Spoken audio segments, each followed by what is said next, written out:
Don't even say that. Someone comes, lights them in here, and then dies on our watch? The people would be at my door with pitchforks.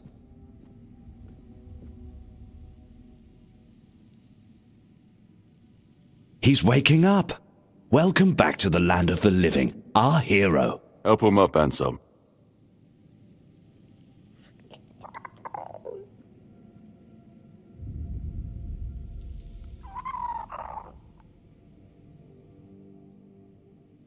Welcome to my home.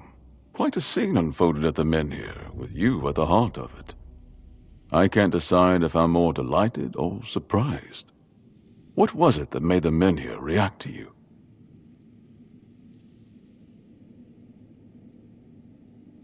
The local Menhir here have been rather lifeless for quite some time.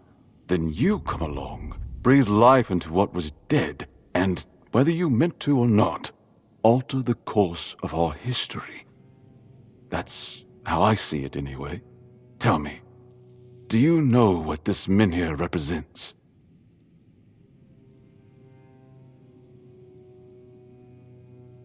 So they say. The Menhirs were raised by Merlin to ward off the ancient mists that burst monsters beyond human comprehension. But none of this matters in our current situation.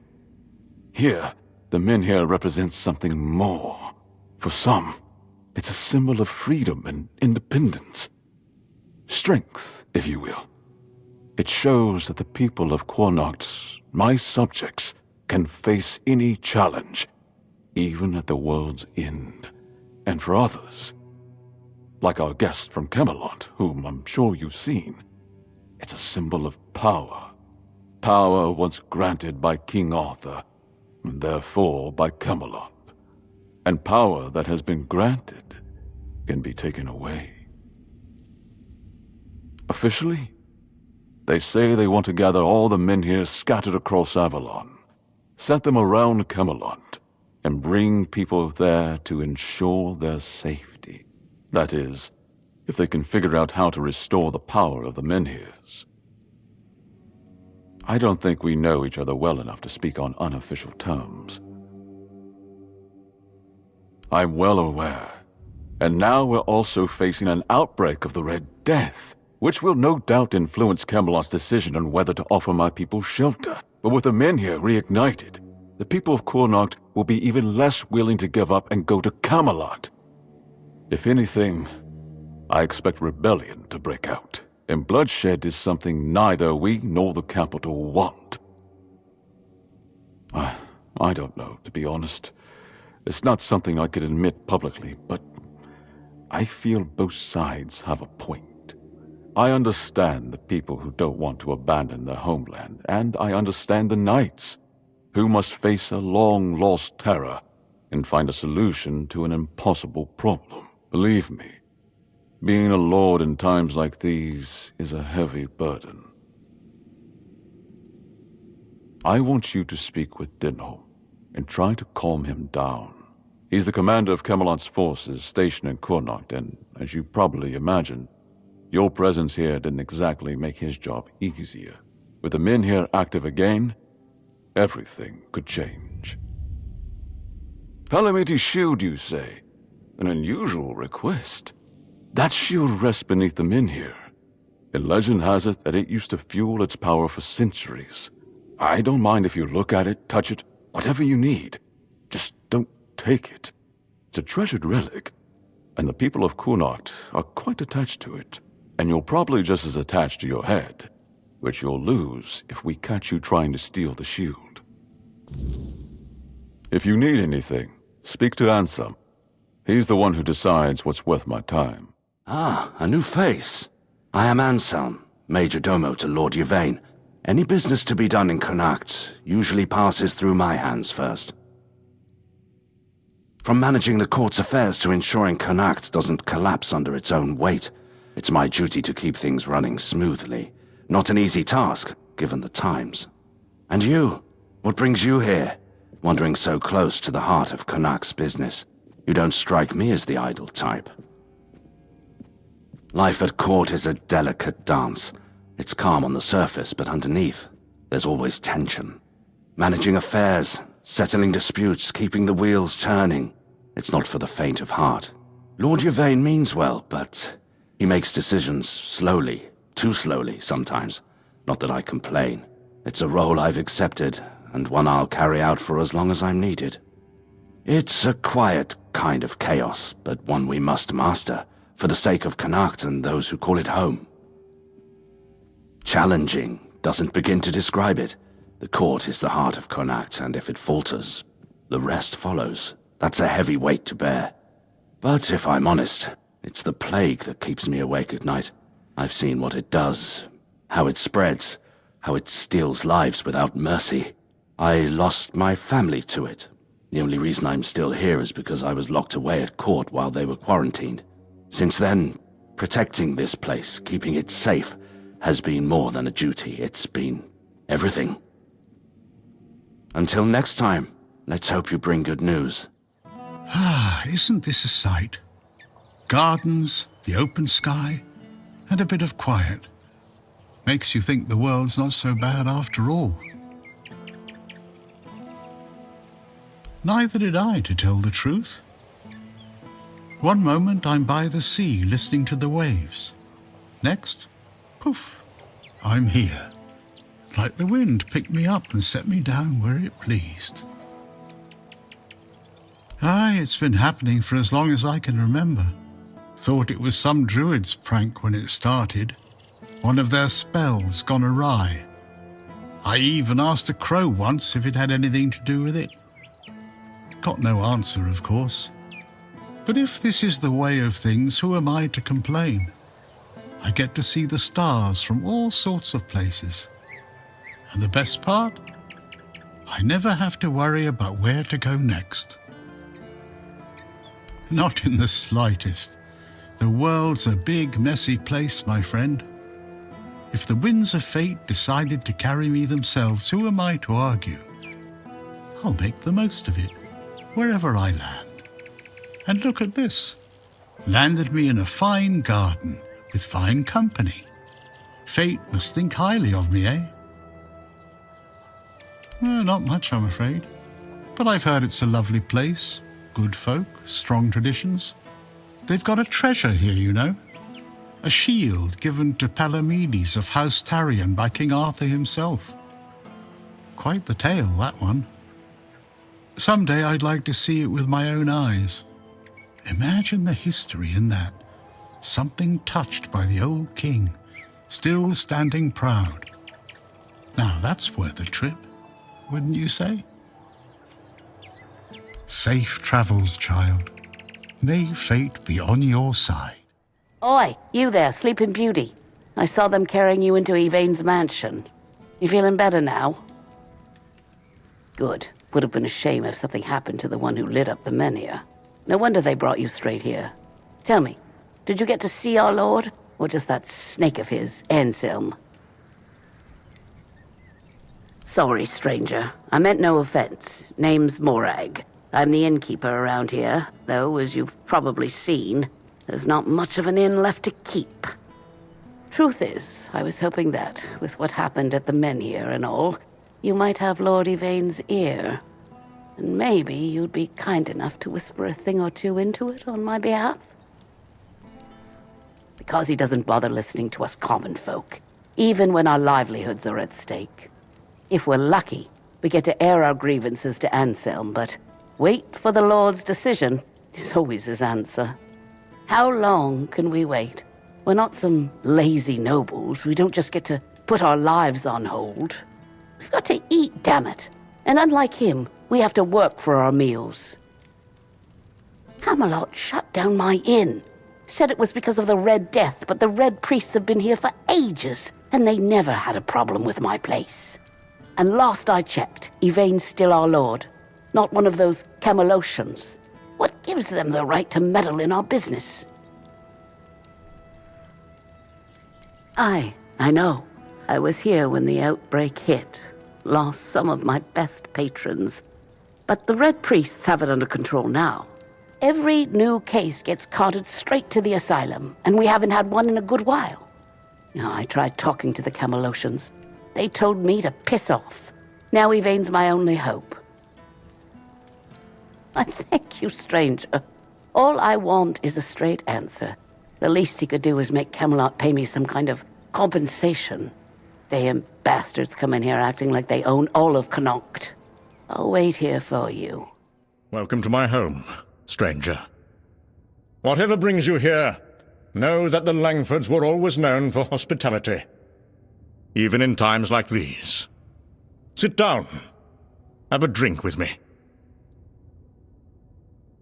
This is precisely what you should expect from the Langfords. This place has seen better days, sure. Used to be full of people. Now no one bothers, not since things turned sour.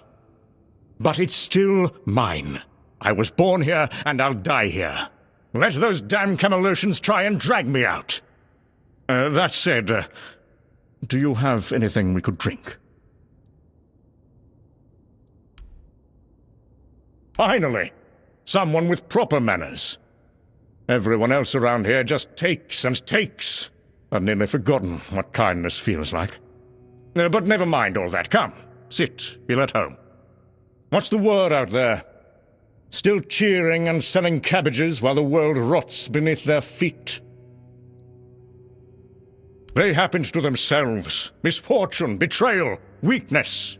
By the time it all landed on me, the gold was gone and the doors were already closing. And somehow I'm the one everyone points at. And go where? Wander the roads like some beggar? My family has lived in this town for centuries. I'd rather be crushed beneath the stones my forefathers placed here than abandon them. Survive as what? A nobody scraping by, begging favors. Better to die remembered here than live forgotten out there. All alone? Not quite. There's one left. A servant. Stays up in that shed on the roof. She doesn't talk much, though. She's probably waiting for me to croak, so she can sell the place for scrap. But she'll be waiting a while. I've outlived better people. My uncle's betrayal is what started it all. He convinced my father to invest the family fortune in a new mining venture in the northern hills. He said the ore will make us wealthier than ever. Ha! The mine flooded, the workers died, and the council demanded reparations that bled us dry. Then the vultures descended. Merchants calling in debts. Neighbors turning their backs. My father died of grief. And I inherited nothing. The Camelosians? Upstarts and pretenders, the lot of them. And now they strut about, issuing orders about the weirdness coming. Convenient excuse to drive me from my ancestral home, isn't it? Believe? I've heard tales of the so-called weirdness ever since I was a child. Always coming, never arriving. Just another ghost story they use to control the weak-minded. My grandfather told me how the Camelosians used the same trick 50 years ago. To seize the eastern valleys. Danger coming, we must relocate for safety. And look who owns those fertile lands now. I wasn't born yesterday. This house has stood through worse than some mystical threat they can't even properly describe. Leaving already?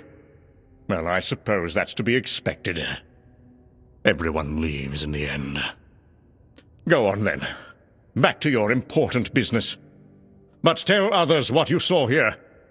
The last Langford, holding his ground, while the world crumbles.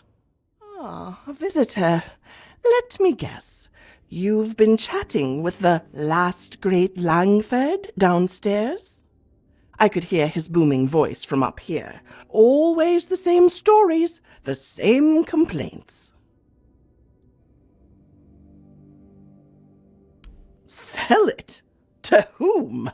This place is worth nothing but memories and rot.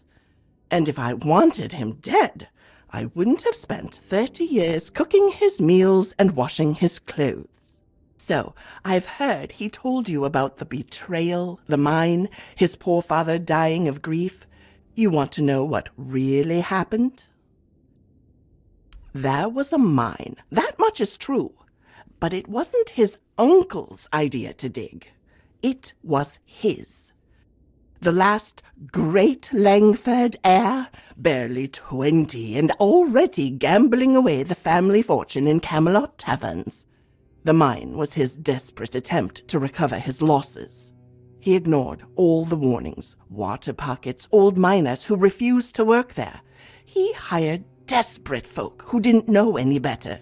When it collapsed, 27 miners died, and not a single coin was spent on their families until he was forced to pay up. He blames everyone for his family's downfall, except himself. Sir Senric was a good man. He didn't die of grief. He died trying to make things right. Traveled to every family that lost someone, offering what compensation he could. Worked himself to exhaustion trying to salvage the family name. The night he died, our noble heir downstairs was passed out drunk in the gambling halls of Camelot. Didn't even attend his father's funeral. The Camelotians offered to help. Some lady wanted to pay half of his debts out of respect for his father. The young drunk threw a wine bottle at her and called her a vulture. There were 12 of us left when things got bad. Loyal folk who stayed even when the pay stopped. For months, we used our own savings to keep food on the table. His table, mind you. Then winter came, and the food stores were empty.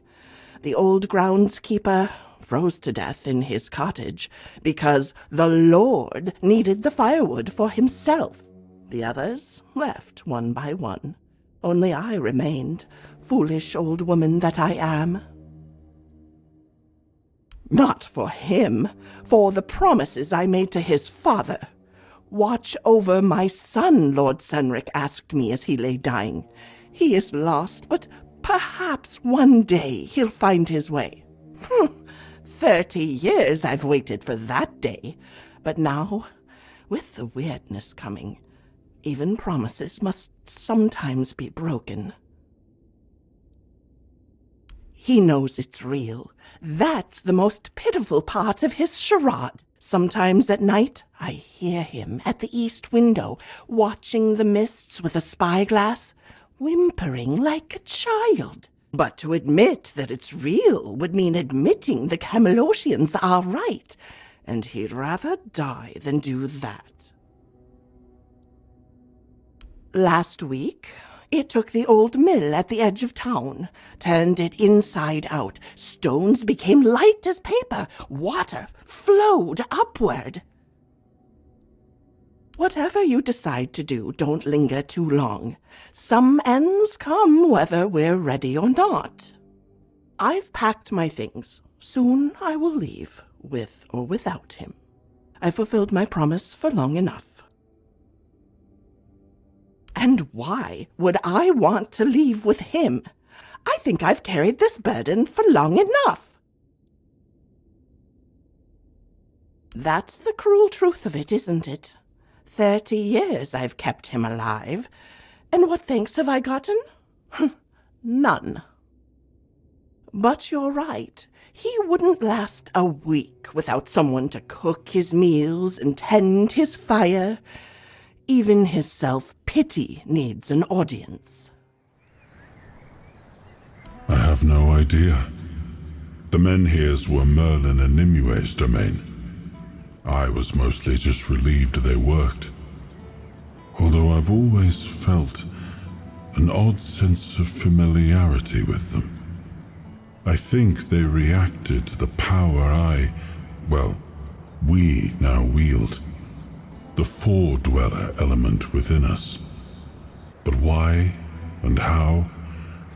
That's beyond even my understanding. But tell me, are you well? You were unconscious for a while. I'm not inside your mind. I can watch, and sometimes I can help. but nothing more than that. Your feelings, your pain, they're yours alone.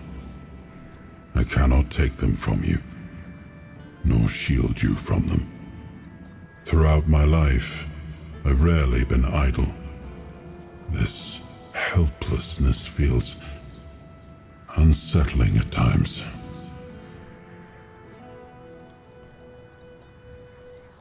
I'm sorry. I know this isn't a life you would have chosen for yourself, but you've conducted yourself admirably. You're strong, and you're not alone. I know this fate was forced upon you. I know all too well how that feels. So I promise, as long as I'm here, I'll help you however I can. Well, the apple has fallen far from the tree. I don't see the air of Palamedes in him. His ancestor was a ruler devoted to his people.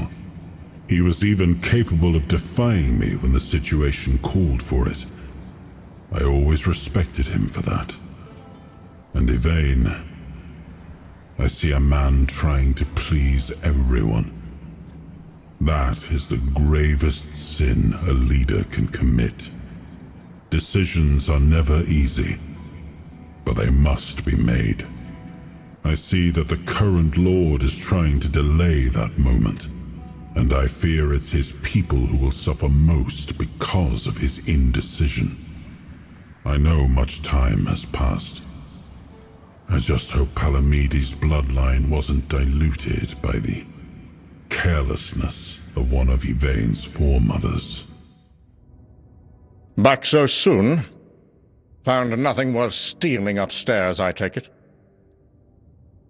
That old crow. Don't believe a word she says. Been addled for years.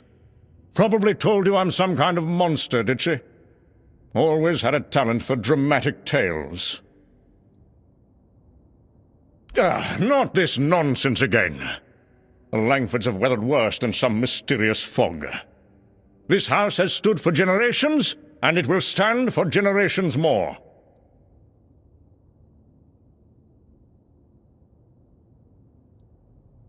How did you...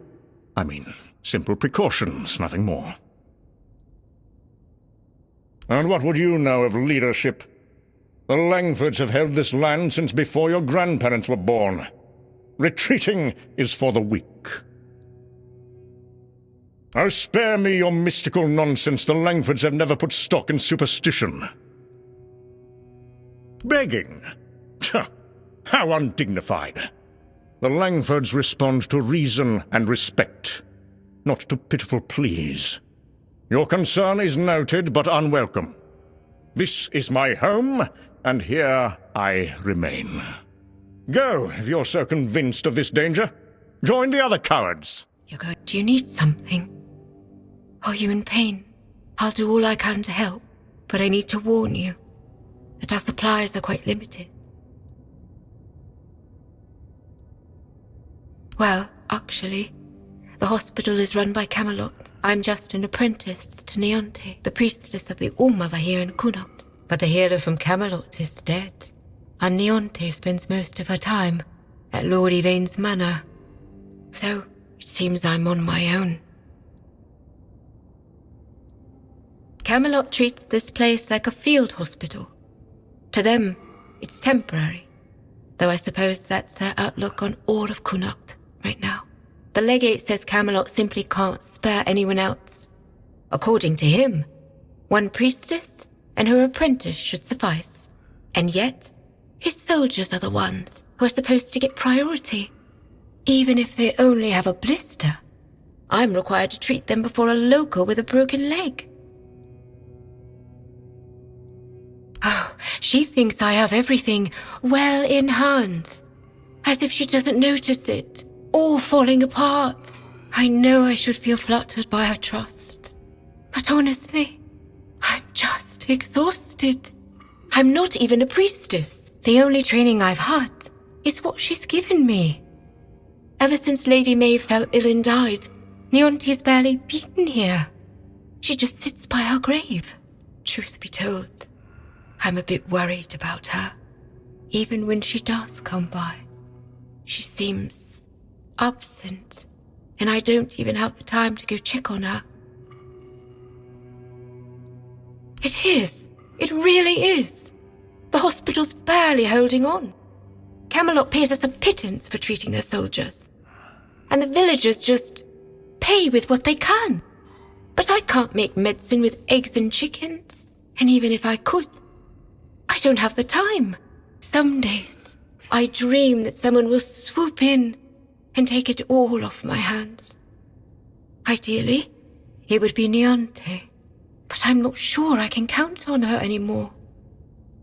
Still, maybe it's worth a try. There is a patient who won't let me treat him.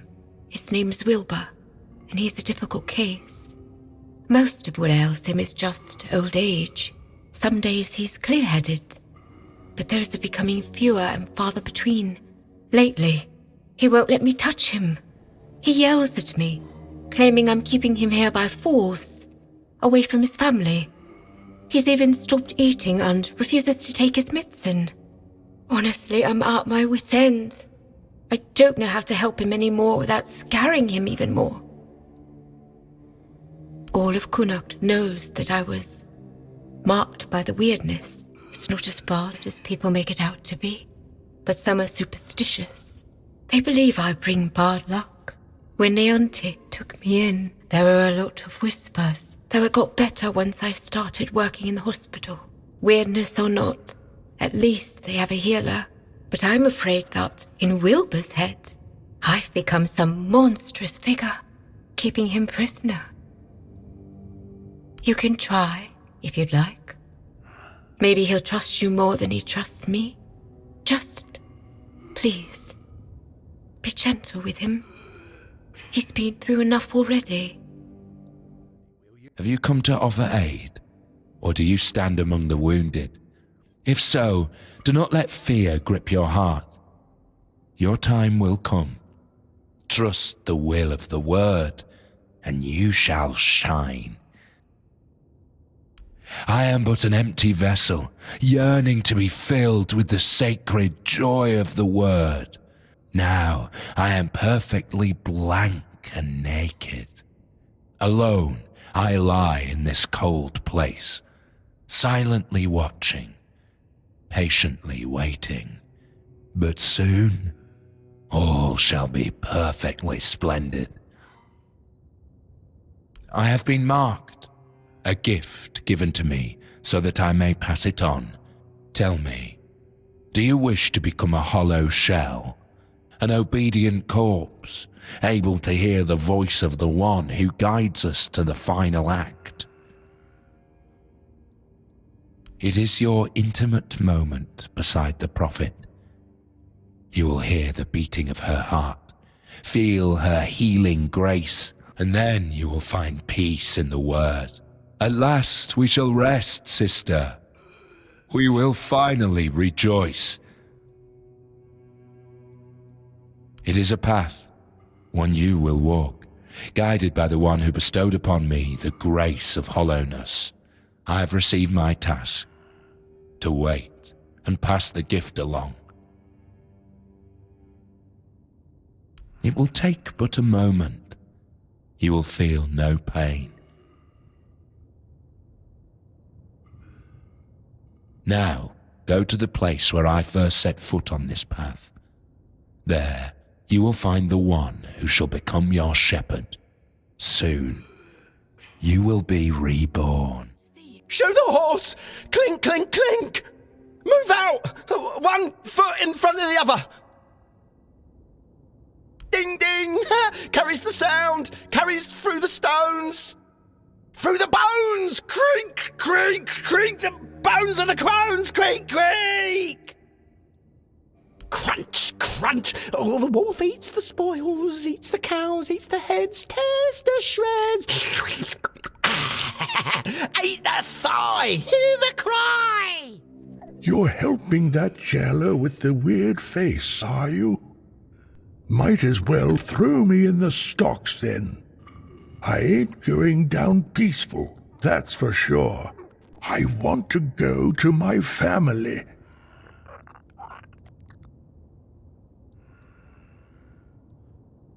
They live in the lower district.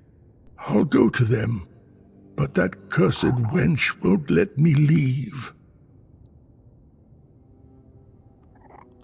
Bollocks. There's been no Red Death since King Arthur's times. I bet she's the one who filled your head with all that nonsense, eh? Don't listen to her. You can tell right away that nothing good comes from her.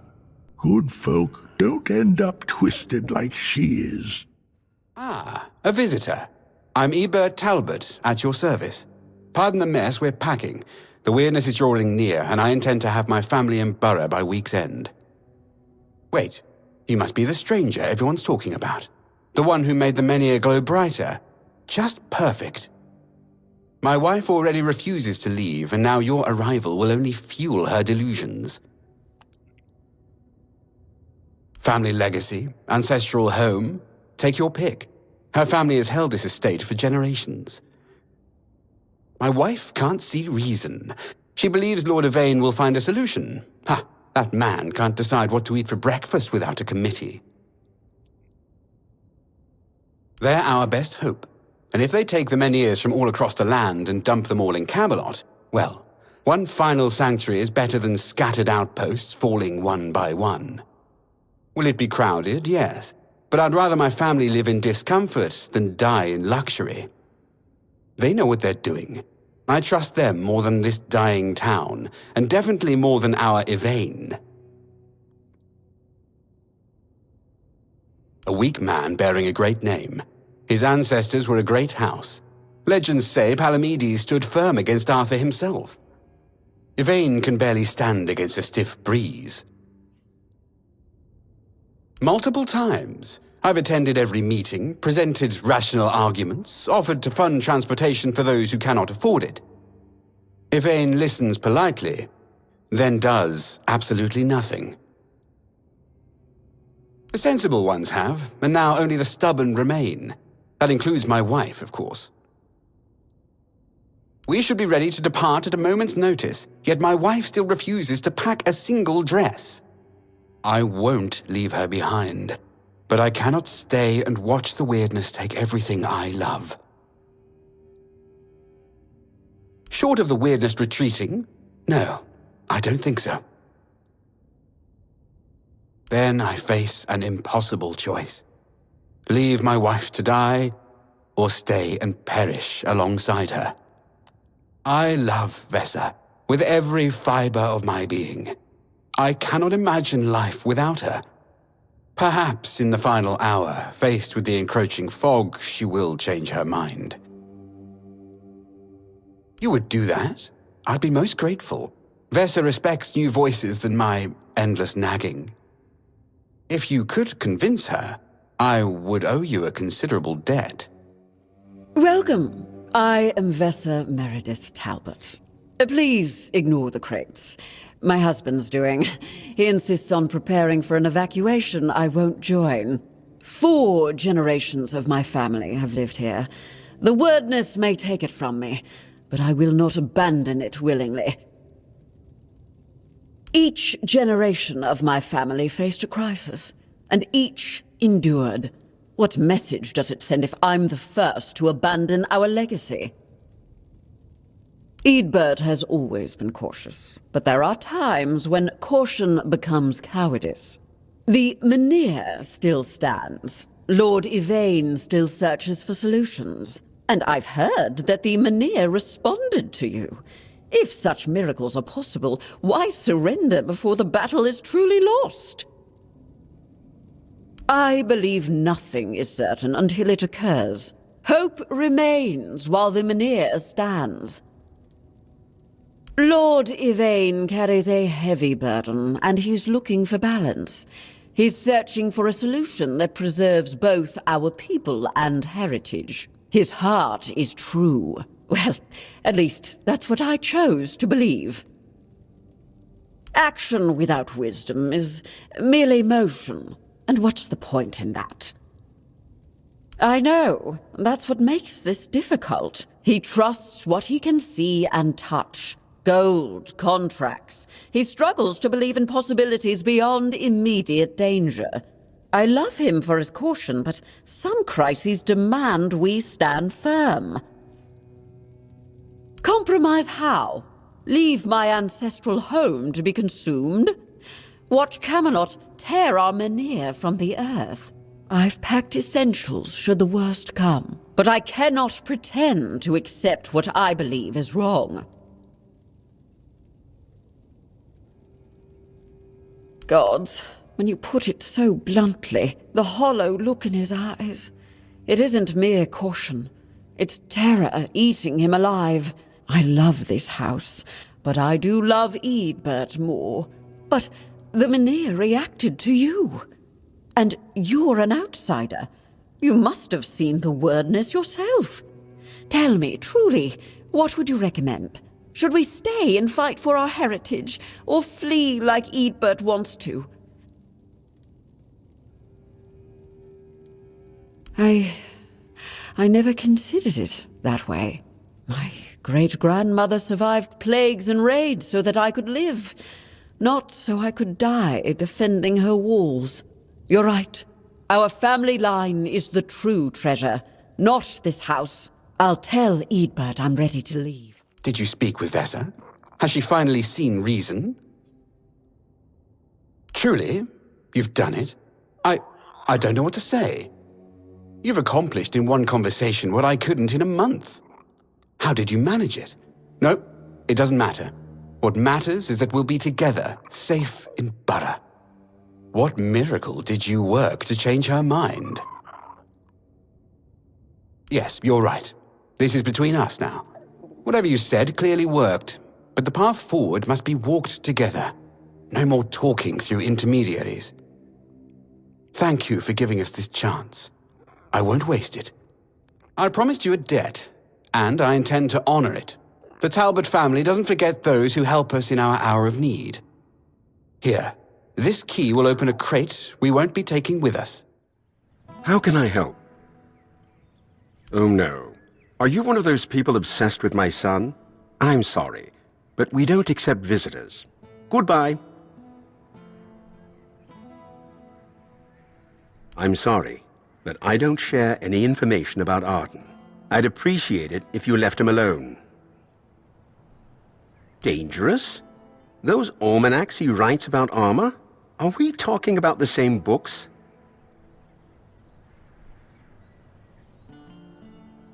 He may not be a professional armorer, but he devotes a lot of time to his passion. It's practically all he does. I'm sure he knows more about this craft than most armorers.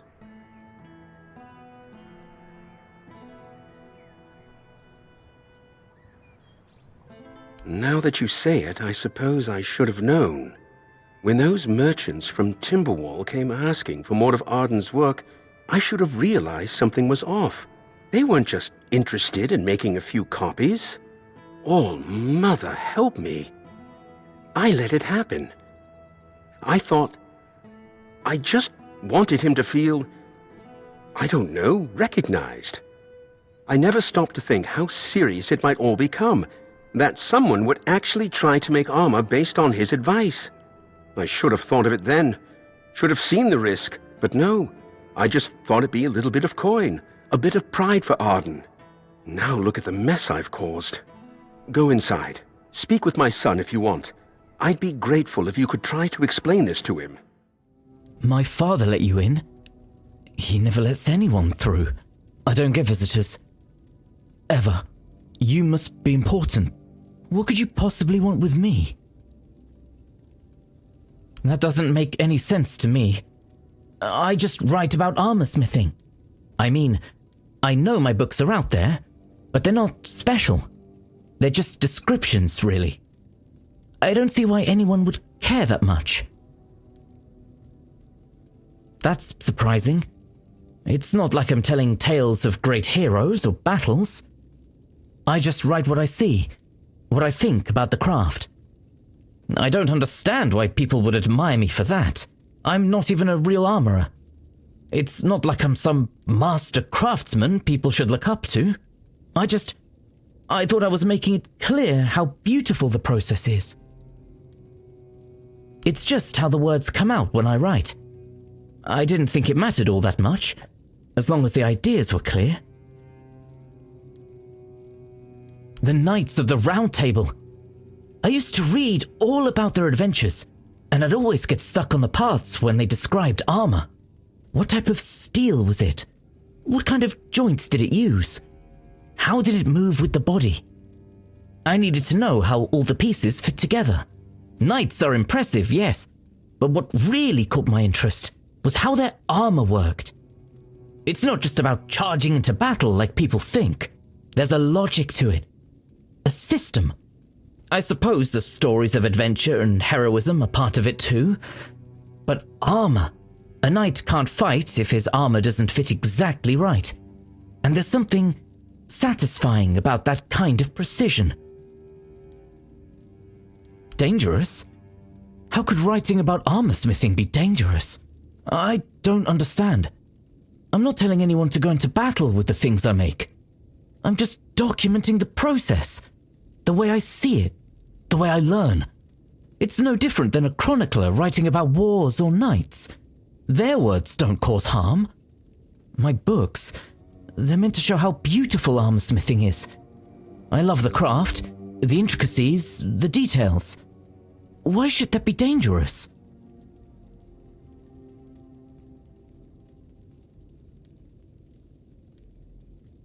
But that doesn't make sense.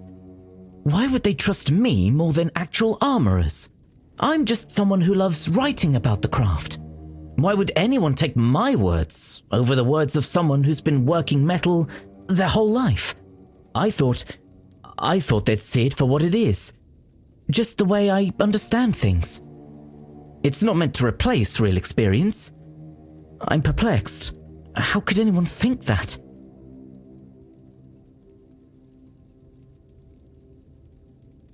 But I never said I was a master. Just because my books are printed doesn't make me an expert. I'm clearly still figuring things out. It doesn't make sense to put so much faith in someone who's still learning.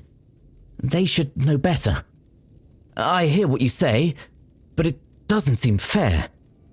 I didn't want any of this. I didn't ask for people to treat my books like they're the law. I just wanted to share my ideas. If I stop now, then what was the point of everything I've done?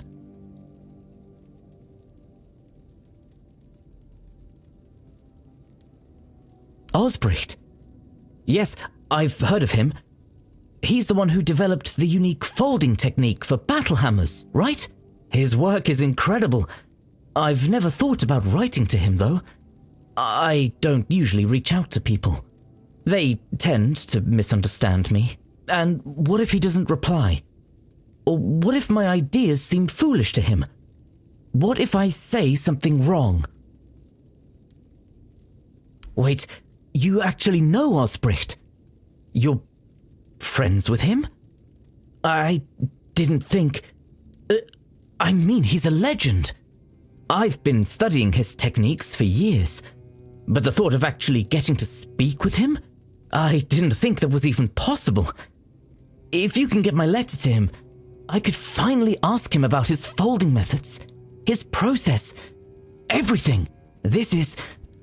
I don't know what to say. It feels unreal. If Osbricht replies, if he reads my work, maybe I could really learn from him. This could change everything. Here's my letter. Thank you.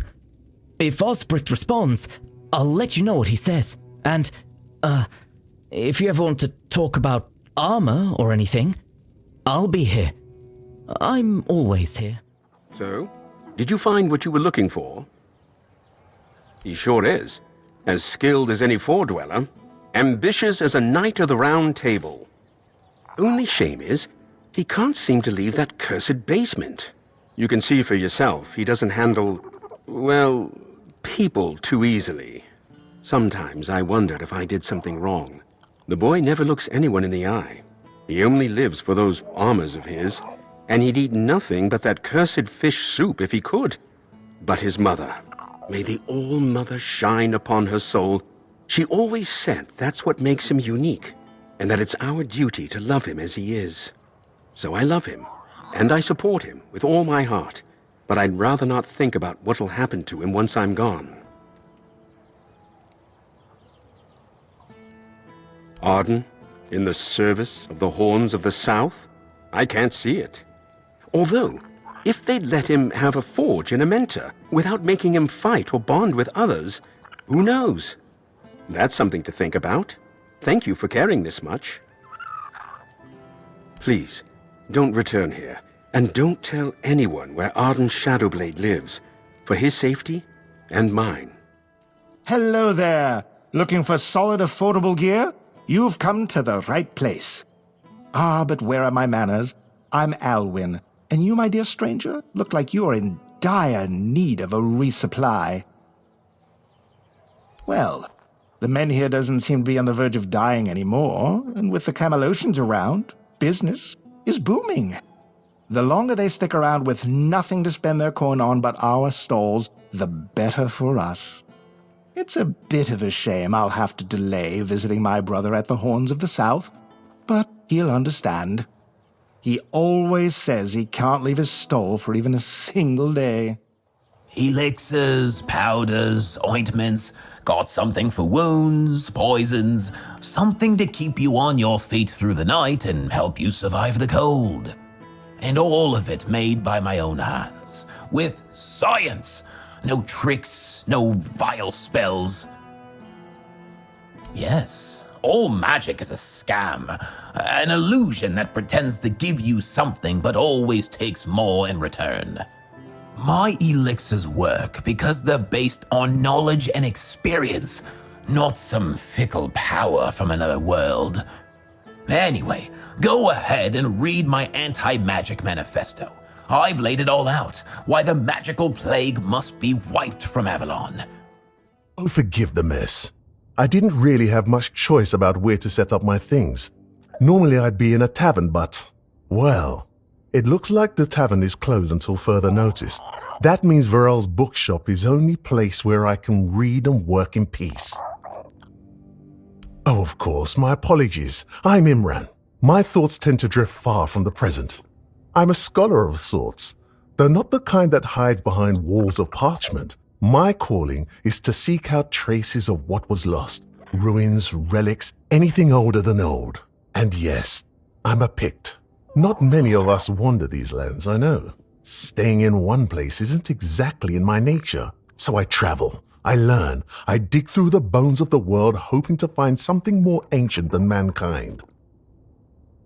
If you're asking out of politeness, let's just leave it at this.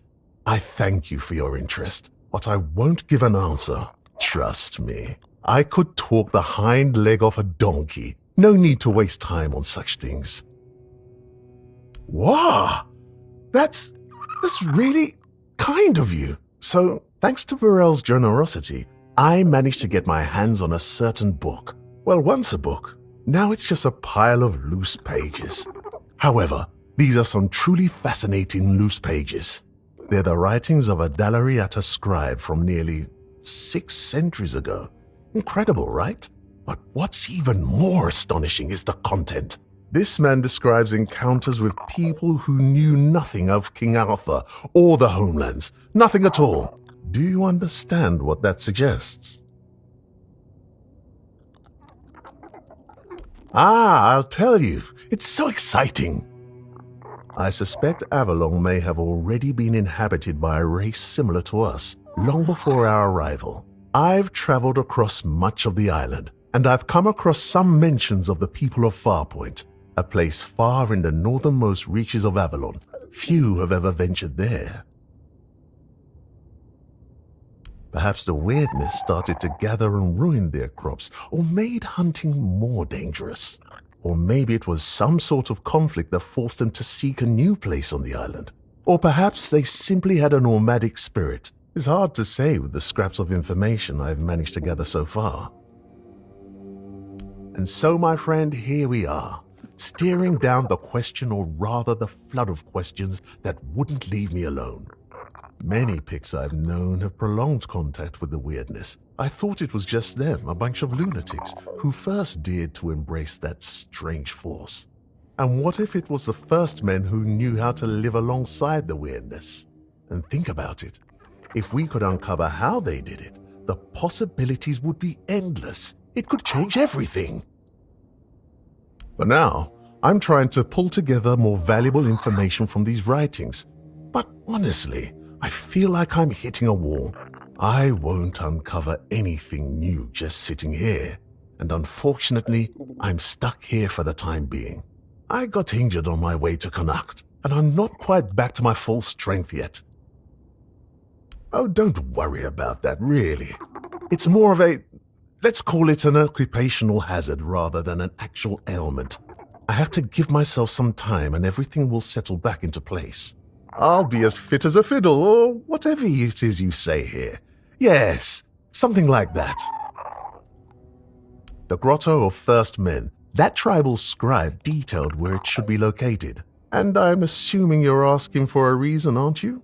I'd love to go there myself, but this is a matter of some importance to me. I don't want to wait for this one. So, if you're one of those bold souls who take such ventures, I'd be more than willing to entrust this task to you. Truly excellent. I'm deeply obliged, my friend. Here are the notes. They should guide you to the location. Return swiftly and, more importantly, safely. I'll eagerly be awaiting your return. The place seems to attract trouble. Not a good place, then. I'd run out of breath listing all the things that plague this place. And I haven't even been here that long. Of all the misfortunes these poor people are facing, I'd wager the men here is the gravest of them. The Red Death, troubling as it is, seems manageable, at least with the intervention of the priests. But the weirdness, shoot. If the men here goes out, these people will face a far greater peril than any sickness or human form of conflict. I heard she was a Dalariata who runs a bookshop in Connacht. I was a bit apprehensive about meeting her. I thought I'd find someone overly rattled and stripped of her own cultural heritage. But Varel, she's different. And I admire her work that she even bothers to do it. Sometimes, it feels like people have lost all interest in discovery, whether it's the kind found in verses or the kind waiting out there in the wide world. Welcome to Varel's bookshop. No reading without buying. And if you're here for porn, kindly leave before you start. Aye. Look, I don't begrudge anybody their reading habits. Each to their own. But some things should be kept private. Aye. Not only can I read, I can even make recommendations. Imagine that. So, if you have a joke to tell, don't bother. I'm pretty sure I've heard them all. Perhaps it is. But you'd think that so-called civilised people would accept it with more grace. Hearing the same crude comments over and over again makes me feel like I've never left the training grounds. Then there are the braver ones who tell me I'm not welcome here. Hell, it's just like talking to my sister. They all have more in common than they think, although mostly it's just prejudice. They're not all bad. I know it might sound like I was some poor, misunderstood girl with unusual interests, but that wasn't the case. I was a rightful member of the tribe, and believe me, I didn't get my name for nothing. My father made sure of it. I just wasn't my sister. Funnily enough, she was the one who saw it as a problem. Vran believed that my lack of ambition to be the top Vokar warrior somehow made her look bad. Every time I went to the temple to read in peace, she was on my ass about it. Until one day, she yelled at me to either step up or get the hell out of her tribe. You can guess the rest. Oh, great. How's she doing? Still on her path to becoming the pinnacle of tribal perfection? Huh. Of course she did. It doesn't surprise me that she decided to join a fanatic. Though it is amusing that she chose one capable of using compound sentences. She never believed in the power of words. But perhaps that's exactly why she ended up following a man who fed her beautiful lies. I am no sure. When they decide to kick you out and take your name, they make a whole ceremony of it. But I left pretty much the moment my sister stopped yelling. You don't have to be there for it though. Vran might have been pissed off enough to go through with it. So, maybe. I don't really care. I'm not going to stop using my name just because my little sister told me to. This shop belonged to my late husband. We met on the road. I was a mercenary hired to protect the caravan. He was a fine older gentleman, fascinated with a Del Rita lass who shared his love for books. It was a lethal combination for my poor heart. We didn't get near enough years together, but we were happy. We didn't have much family left, and they couldn't care less about this place, so he left it all to me. Well, I can't just take the shop and hitch it to a cart, can I? Although I suppose that might be more or less what I need to do. I didn't hate living here, you know. It was fine when my husband was still alive. I even thought people were starting to warm up to me. And then he died, and the respect died with him. And then Camelot arrived. Everything just went downhill for there. You're not here to talk about the men here, are you? Oh, please say no. I've had my fill of that topic for a lifetime. Oh, there are far more exciting things to chat about. Like treasure hunting, for instance. You got a look about you. I bet you've been to some dangerous places, haven't you? I'm Bonksy, by the way. I'm an adventurer myself. I have a few trinkets to sell from my last expedition. Want to take a look? Oh, I'm not entirely sure. I'm just passing through. From what I understand, Camelot wants to move it to their place along with the inhabitants, but they prefer to stay. They want to live in one place their whole lives. Can you imagine that? Oh, all different kinds.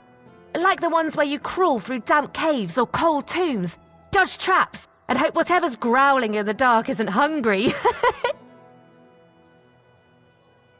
Really? Oh, then you know exactly what I'm talking about. Oh, maybe I am, but I manage just fine. And I wouldn't trade this life for anything else. If I had to stay in one place, I'd die of boredom. Oh, I just take old, forgotten trinkets. They're no use for the dead anyway.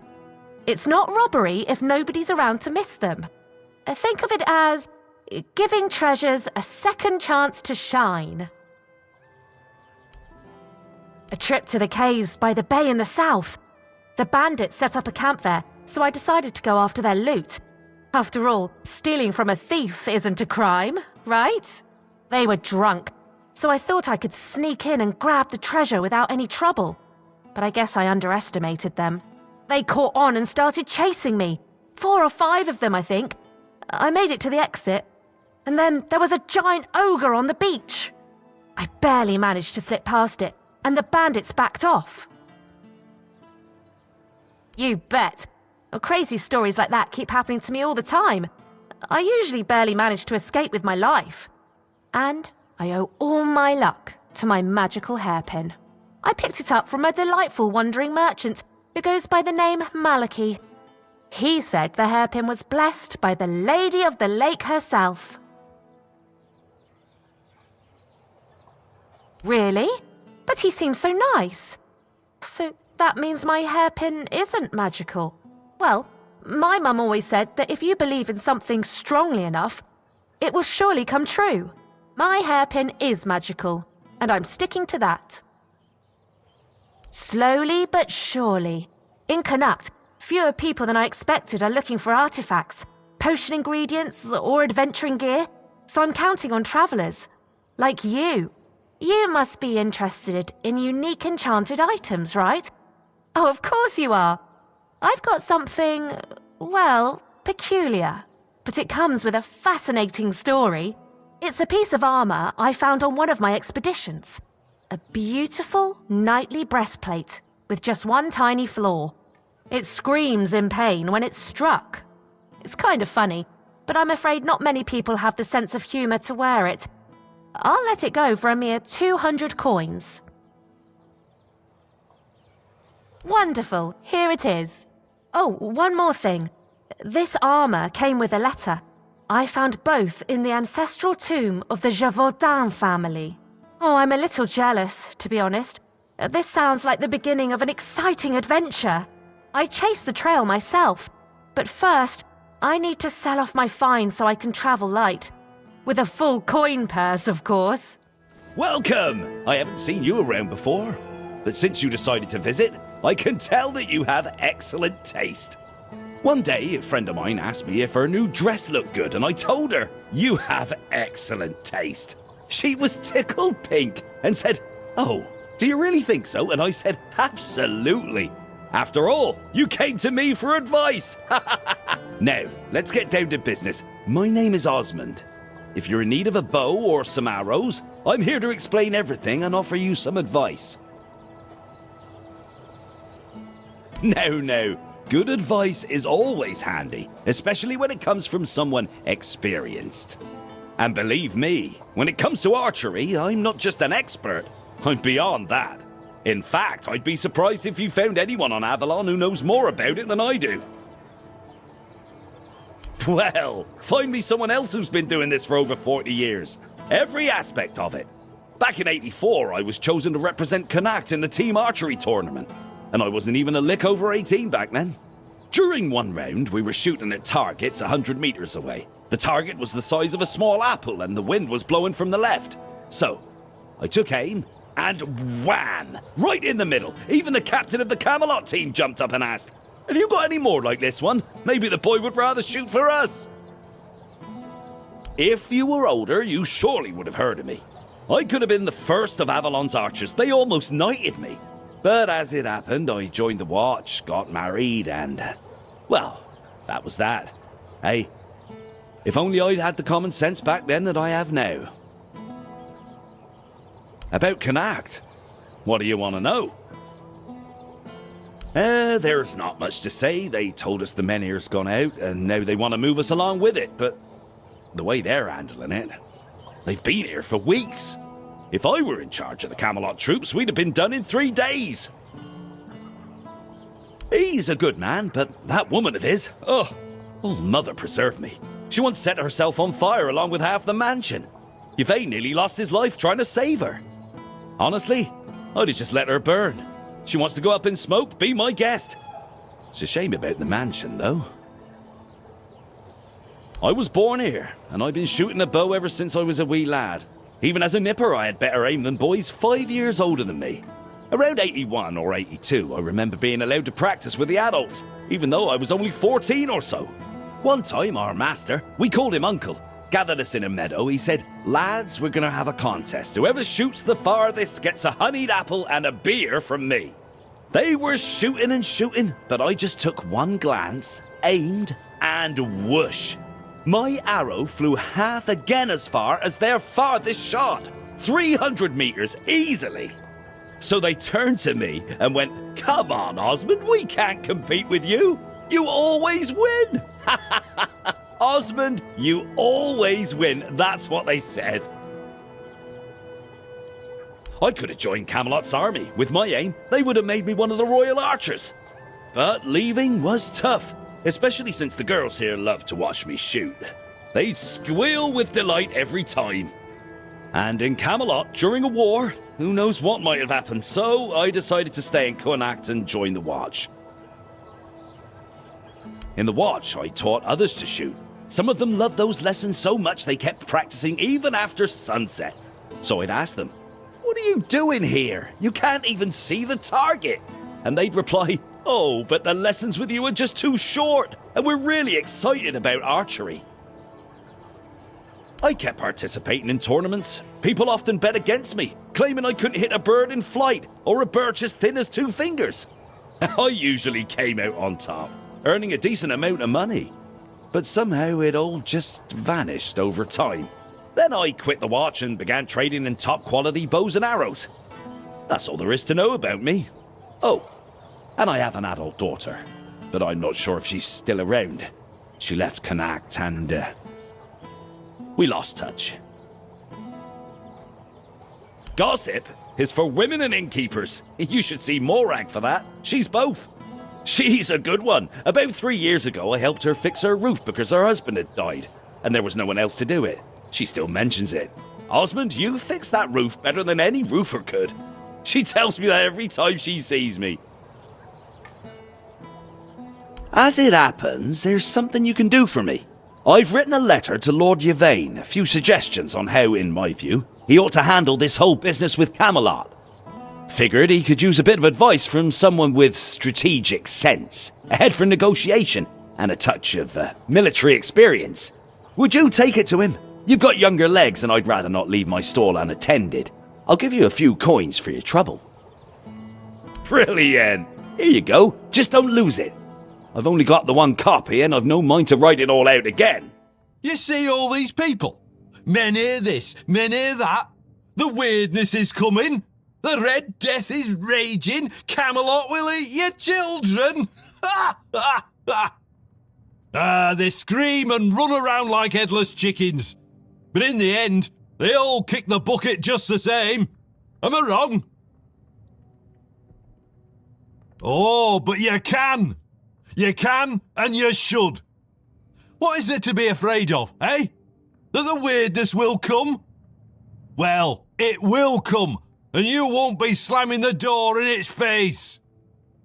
You won't say, bit of a bad time, Mr. Weirdness, could you drop by later? You've got to accept that Avalon's going to hell soon, and enjoy the bit of life you've still got left. Interesting. I call it bloody stupid. I traded some noble brat for it. Give him a bow. He said he'd need it when Camelot tries to take the men here by force. Poor fool thinks that's what matters. You can't explain it to someone like that. If you think it's stupid, why did you take it, eh? Exactly because it's stupid. One look at it and my face lights up. Life's bloody dumb. We pull serious faces and pretend it's not, while the gods fart on us from above and burst out laughing.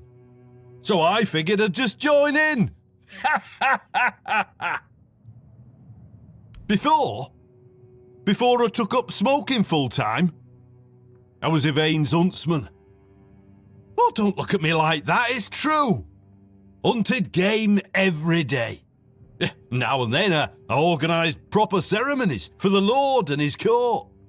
Oh, you should have seen it. Special garments, dogs, falcons, nobles everywhere. And me in front, leading, teaching. Ha ha! Oh, those were the good days. The menhir's weakened. The forest's got less game. And there's more filth crawling out of the weirdness. So Yvain called off the hunts. Too dangerous. That bastard, with those words, he took away the greatest joy I had. So I thought, sod it. And now I sit here and indulge the second greatest joy. As long as you're breathing, you can still smoke or fall in love. There's nothing. Absolutely nothing. Nothing at all. And there will never be anything. Look around you. Everything you see doesn't exist. We're not here. And the real Lord, the four-armed king, is lost forever. It's just greedy, deceitful lords everywhere. False kings. There is no king. Sagramore wanted too much. And Vane, he doesn't even know what he wants. Nothing. There's just nothing. I've seen his cursed kingdom. I've seen it haunt my endless nightmares. A kingdom now forgotten by all. An apparition that should never have existed. I saw it. He made them kneel and cry his name. Sagramore! Sagramore! Sagramore! Present but absent. Always absent. Always uncertain.